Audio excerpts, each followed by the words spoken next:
আজকে আমি লেট হয়ে গেছি, গাছে ফুল প্রচুর কমে গেছে, তবুও যাই। আজ অর্চিকে স্কুলে দেওয়ার পরে গেছিলাম একটু বাজার করতে। গ্রাম থেকে ওরা কয়েকজন আসে, বাজার বসে মানে সবজিপাতি নিয়ে। ওরা খোলার আগেই মানে লুটপাট শুরু হয়ে যায়, এতভাবে ভিড় হয়ে যায় ওনার কাছে। দুটো ছেলে আসে, দুটো ছেলে কেন, ওই লাইনে যতজন বসে ততজনই। আর আমিও সেখানে গেছিলাম, ওদের বের করতে করতে অনেক দেরি হলো, সেই নিতে নিতেও একটু দেরি হয়ে গেল।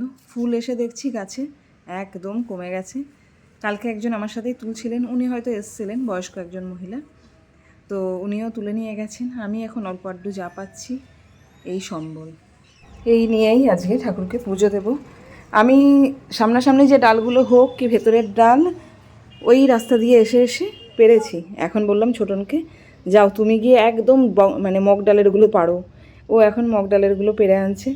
আমি কালকে দেখে গেছিলাম একটা গাছে, এই দেখুন কুড়ি ফুটেছে। আজকে লুকিয়ে দেখছি একটা বেলি ফুল ফুটেছে। আজ সকালবেলা গিয়ে 2 কিলো দুধ নিয়ে এসেছি, অনেকটা দাম নিয়ে নেয়। তো আজকে সকালবেলা গেছিলাম, এই যে কাটোয়ার আটা নিয়ে চলে এসেছি। হেভি লাগবে, সর্ষে পোস্ত কাঁচা লঙ্কা বাটা দিয়ে রান্না করব। এবার শুধু পোস্ত দিয়েও করতে পারি, আবার সর্ষে দিয়েও করতে পারি। একটু ধনেপাতা নিয়েছি, ধনেপাতাটা রান্না হবে, কিছু একটা বানানো হবে। লাউ পেয়েছি, পুরো কচি লাউ, এটা 700-800 মতো ওজন, ওই 40 টাকা করে কিলো নিয়েছে।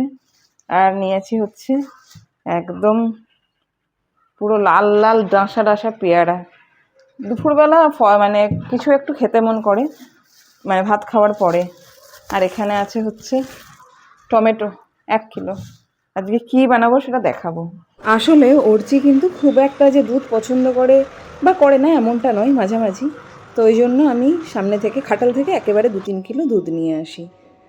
আর এখানে কাটোয়াটা দেখালাম, সেটা কেটে নিয়েছি।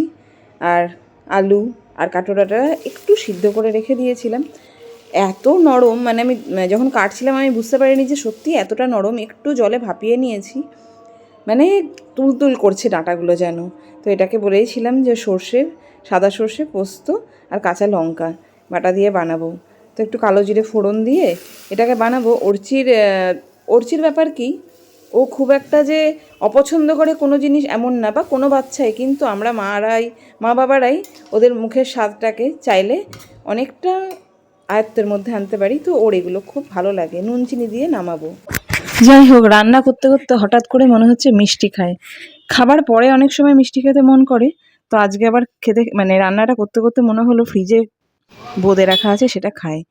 কালকে রাত্রেবেলা গেছিলাম হচ্ছে চাচির মিষ্টির দোকান, সেখান থেকে কিনে এনেছি। কালকে সন্ধ্যাবেলা বেরিয়ে অনেকগুলো মিষ্টি খেয়েছি, সবগুলো তো ভিডিও করা হয়নি। চাচিতে গেছিলাম, দেখালাম যে ইয়ে খেয়েছি, চাচিতে গিয়ে রসমালাই খেয়েছি। আমাদের বাড়ির সামনে এখানে এসে গরম রসগোল্লা খেয়েছি, আর এই বোঁদে কিনে এনেছিলাম। এখনও মনে হচ্ছে বোঁদেটা খাই। 1 নম্বর। তো এখন আমার স্নান টান রেডি হয়ে গেছে, কমপ্লিট হয়ে গেছে। অর্চি স্কুল থেকে এসে গেছে, এই কাটোয়া ডাটার মধ্যে একটু সর্ষের তেল দিয়ে নামিয়ে নিলাম।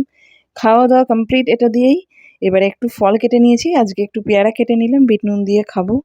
অর্চি বেরিয়েছে খেলতে, কিন্তু বিকালবেলা মেঘলা মেঘলা ওয়েদার, ওর এখন টেনশন বৃষ্টি না শুরু হয়ে যায়। আমাদের এখানে বিকালবেলা খেলতে নেমেছে, আর এই যে এখানে সব খেলছে, সেট আছে মাথায়, তাই জন্য। কিন্তু এখানে বৃষ্টি শুরু হয়ে গেছে, ছাতা নিয়ে যাচ্ছে। অর্চিরা খেলছিল ব্যাট নিয়ে, কিন্তু বৃষ্টির জন্য আর খেলতে পারলো না, এখন বাড়ি চলে যাবে। তো ব্লগটা আর বেশি বড় করছি না, ভালো লাগলে like comment share and subscribe করে দেবেন। Thank you.